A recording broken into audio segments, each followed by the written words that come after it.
So because firstly welcome to IWS. We are not happy to see you out. इतना जल्दी आप आ जी। जाओगे। आप क्या कहना चाहेंगे अपने eviction को लेकर? मैं ये कहना चाहूँगा कि मैं भी नहीं चाहता था, अभी तो बहुत गेम बाकी थी। अभी तो मज़ा आना शुरू हुआ था, अभी तो ड्रामा लेवल अप होना शुरू हुआ था। अभी तो बहुतों के नकाब उतरने थे। पर ये गेम का फॉर्मेट ही ऐसा है कि इतना अनप्रेडिक्टेबल है, आपको नहीं पता होना क्या नहीं पता होता है कि क्या होने वाला है और क्या नहीं। आपकी जो एंट्री से ही ऑडियंस काफ़ी ही एक्साइटेड थी क्योंकि जी। आपने काफ़ी ही स्ट्रॉन्ग मार्क छोड़ दिया है घर में। जी। वो काफ़ी कम Bigg Boss wild card contestant छोड़कर जाते हैं। इस पे क्या बोलना चाहेंगे, क्योंकि आए दिन हमने आपके कोई ना कोई झगड़े या कभी ना कहीं आपने जो अपने रिमार्क्स दिए हैं या समझाया है कंटेस्टेंट को, कई लोगों को पसंद भी आया और नहीं भी आया। जी। क्या कहेंगे इस पे? जी, मैंने तो सिर्फ यही कोशिश की कि मैं जो भी करूँ, बहुत बार ऐसा होता है कि सिचुएशंस उस घर में ऐसी होती हैं कि आप इज़्ज़त प्यार से बात करना भी चाहें तो भी नहीं कर पाते हैं। पर मैंने तो सिर्फ ये कोशिश की कि जो भी हो, चाहे वो किसी से डिफरेंस ऑफ ओपिनियन हो, कोई लड़ाई हो, कोई आर्ग्यूमेंट हो और या कोई भी इशू भी हो जाए तो उसको बहुत सच्चाई से करूँ। तो इज़्ज़त, प्यार, गुस्सा सब सच्चाई से करना चाहता था और डिग्निटी मेंटेन करके, और वही किया है मैंने। छोटा स्टेंट रहा पर ऐसे सीना चौड़ा करके डिग्निटी से अंदर गया था और ऐसे ही सीना चौड़ा करके डिग्निटी से बाहर निकला, तो कोई गम नहीं है। अर्चना, आपका झगड़ा काफ़ी ही बज़ किया है, क्या कहेंगे उस झगड़े के बारे में, जहां अर्चना को कई लोग क्रिटिसाइज भी कर रहे हैं क्योंकि उन्होंने आपको एक रिमार्क दिया था, जी। उन्होंने आप पे कमेंट किया था। मैं क्या कह सकता हूँ, आप बताइए। किसी की सोच इतनी घटिया है, किसी की नीयत इतनी छोटी है, तो मैं क्या कह सकता हूँ? मुझे समझ ही नहीं आया इसके लिए मैं क्या कहूँ। और मुझे लगा कि एक पॉइंट के बाद मेरी सच्चाई मुझे मालूम है, मेरी फैमिली को मालूम है, वाइफ को मालूम है, मेरे पेरेंट्स को पता है, तो मुझे इससे ज़्यादा किसी को जस्टिफाई करने की ज़रूरत नहीं है। और हाँ, वो एक इंस्टेंस था मेरी ज़िंदगी में जो इमोशनली जिसने मुझे, मैं क्या उस टाइम पे काफ़ी लो था और मैंने ऐसे ही पता नहीं क्यों बेवकूफ़ी में वो इमोशनली वल्नरेबल होके वो उनके साथ शेयर कर लिया।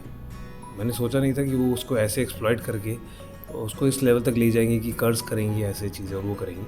पर उससे सच बात कहूँ तो उसके अंदर की जितनी गंदी सोच है वो दर्शाती है, और ऐसे लोगों के लिए मेरे पास एक भी मिनट नहीं है।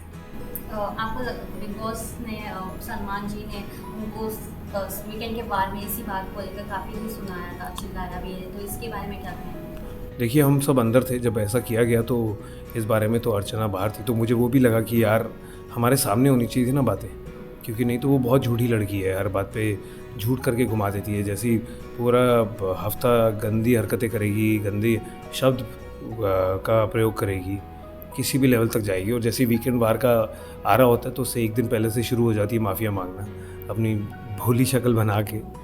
तो ये पैटर्न तो सबको पता है उसका अब। और तो पर मैं चाहता कि मैं रियली चाहता था कि जब सलमान सर उसको रेप्रिमांड कर रहे थे तो मैं वहाँ ज़रूर होना चाहिए था। ओके, सो विकास, आपने एक चीज़ अर्चना को बताई थी शेफ के बारे में और अर्चना ने तुरंत जाके क्लियर करने के लिए वो शेफ के पास गई, जी। जिसके बाद आपको फटकार सुनने को मिली जी। बिग बॉस से। Do you feel कि इधर बिग बॉस बायस हो गए? बिल्कुल। चीता वाज आल्सो द वन जो हमेशा बाहर की बातें बताती ये बात बाहर की नहीं है, अगर आप ध्यान से उस बार को सोचेंगे और देखेंगे तो मैंने बहुत ज़्यादा फोकस बाहर के मुद्दे के ऊपर नहीं किया था। मेरा एक बहुत ही क्लियर इंटेंशन था कि एक इंसान के साथ अगर कुछ बुरा ऐसा हुआ होता है और वो चीज़ जैसे यहाँ पर हर कोई जीतने के लिए गया था शो में या आया है, तो उनके लिए ये बहुत मायने रखता है वो शो। और अगर आपके साथ ऐसा हुआ है टास्क में, आपके साथ वो गुजरा है कि जो आप बाहर हो सकते थे बट किसी ने आपको माफ़ कर दिया और आप फिर भी रह गए और आप फिर जीते, तो आप ऑन द कंट्री जब आपके ऊपर बात आई है, आपने ऐसा नहीं है कि वो सिचुएशन हो गई, आपने पहले उसको प्लॉट किया है, जो सलमान सर ने भी कहा था कि आपने प्लॉट किया जान के। और फिर अर्चना ने जब हल्का सा आप पकड़ा तो फिर उसके बाद जब उसके पास बारी आई इसका डिसीजन लेने की, तो उसने कहा नहीं, इसको बाहर कर देना चाहिए क्योंकि ये तो गलत होगा। और फिर वो जब डिसीजन ओवरटर्न कर दिया बिग बॉस ने, तब वो दुबक के कोने पे बैठा हुआ था क्योंकि उस टाइम फिर उसका नकाब उतर गया था। वो जो भोला झूठेपन का नकाब वो पहनता है वो उतर गया था। और मेरे को वही लगा कि मैंने ऐसे नहीं किया कि देखिए ये मेरा टारगेट है, अगर मेरा टारगेट होता तो मैं पहले ही हफ्ते में जाके कर देता। उसको तो मैंने बस एक ही शब्द बोला था, क्यों तूने कभी किसी को नहीं मारा? तो वो समझ गया था कि मुझे पता है। मैं फिर भी वो देख रहा था कि अगर वो इंसान मेरे साथ सही है, इज़्ज़त बरकरार रखे, तो मेरे को कोई ज़रूरी नहीं है उसको कहना या कि सबको साथ ये ऐसा चीज़ शेयर करना, और जब मैंने देखा कि उसका यही फिर वो हरकतें वो मेरे साथ भी की, दोबारा ऐसे की और ऊपर से साजिद जी के साथ प्लान कर ली, कहा कि ये स्ट्रॉन्ग प्लेयर है, इसको नॉमिनेट करो, तो उनको लगा शायद मैं बेवकूफ़ हूँ, मुझे समझ नहीं आएगा।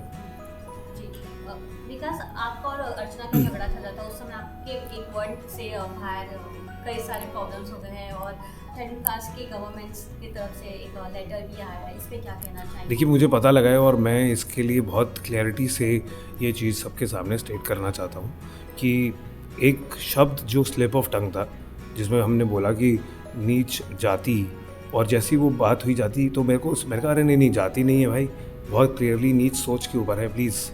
और पर उस बात को कैसे मैनिपुलेट करके सौंदर्य ने बांध के जान के मेरी पीठ पीछे मेरे बोलने के बाद भी कैमरा पे ये उसी लाइन में, ऐसा नहीं है कि मैंने बोल दिया और फिर मुझे रियलाइज़ हुआ और फिर मैं आफ्टर थॉट है फिर मैं सबको फीड कर रहा हूँ या करेक्ट करने की कोशिश कर रहा हूँ। मैंने बिल्कुल उसी टाइम ये किया और मैं किसी भी तरीके से, किसी भी टाइम, किसी भी जाति, किसी भी कास्ट, क्रीड या सेक्स के लिए मैं कभी डिसरिस्पेक्टफुल नहीं होता हूँ और ना ही चाहूँगा कभी डिसरिस्पेक्टफुल हो। आपने देखा है कि एक चीज़ तो मेरे शो में ज़रूर मेंटेन रखी है और वो है डिग्निटी, और मैं ये सिर्फ अपने लिए नहीं हर किसी के लिए मेंटेन रखता हूँ। और अगर फिर भी अगर गलती से और ना जाने में अगर किसी को ठेस पहुँची है इस रिमार्क से, जिसको जो बिल्कुल इंटेंशन नहीं थी, तो उसके लिए मैं हाथ जोड़ के आप सबसे माफ़ी मांगता हूँ कि प्लीज़ इस बात को एक छोटी सी स्लिप ऑफ टंग समझ के भूल जाइएगा और अपना प्यार बरकरार रखिएगा। एक मैसेज हो रहा है ऑडियंस के लिए जिन्होंने ढेर सारा प्यार दिया है जी। आपकी जर्नी में। To all you guys who've really showered so much of love upon me, ये वर्ड्स जो मैं तो बस अभी एक पूरा दिन भी नहीं हुआ है बाहर आए, और जो आपके जो कमेंट्स हैं, आपके जो वर्ड्स हैं, वो इतने ज़्यादा इंकरेजिंग हैं मेरे लिए कि I am forever indebted to you guys for all the love that you have showered upon me. Please इस लव को, इस इन खुशियों को जो आप मुझे देते हैं और ये ढेर सारा जो आपका सपोर्ट है, इसको बरकरार रखिएगा मेरी तरफ। एंड आई होप हमें अभी बहुत बड़ी जर्नी साथ में ही कवर करनी है। Thank you, take care, God bless you. Thank you so much. Thank you.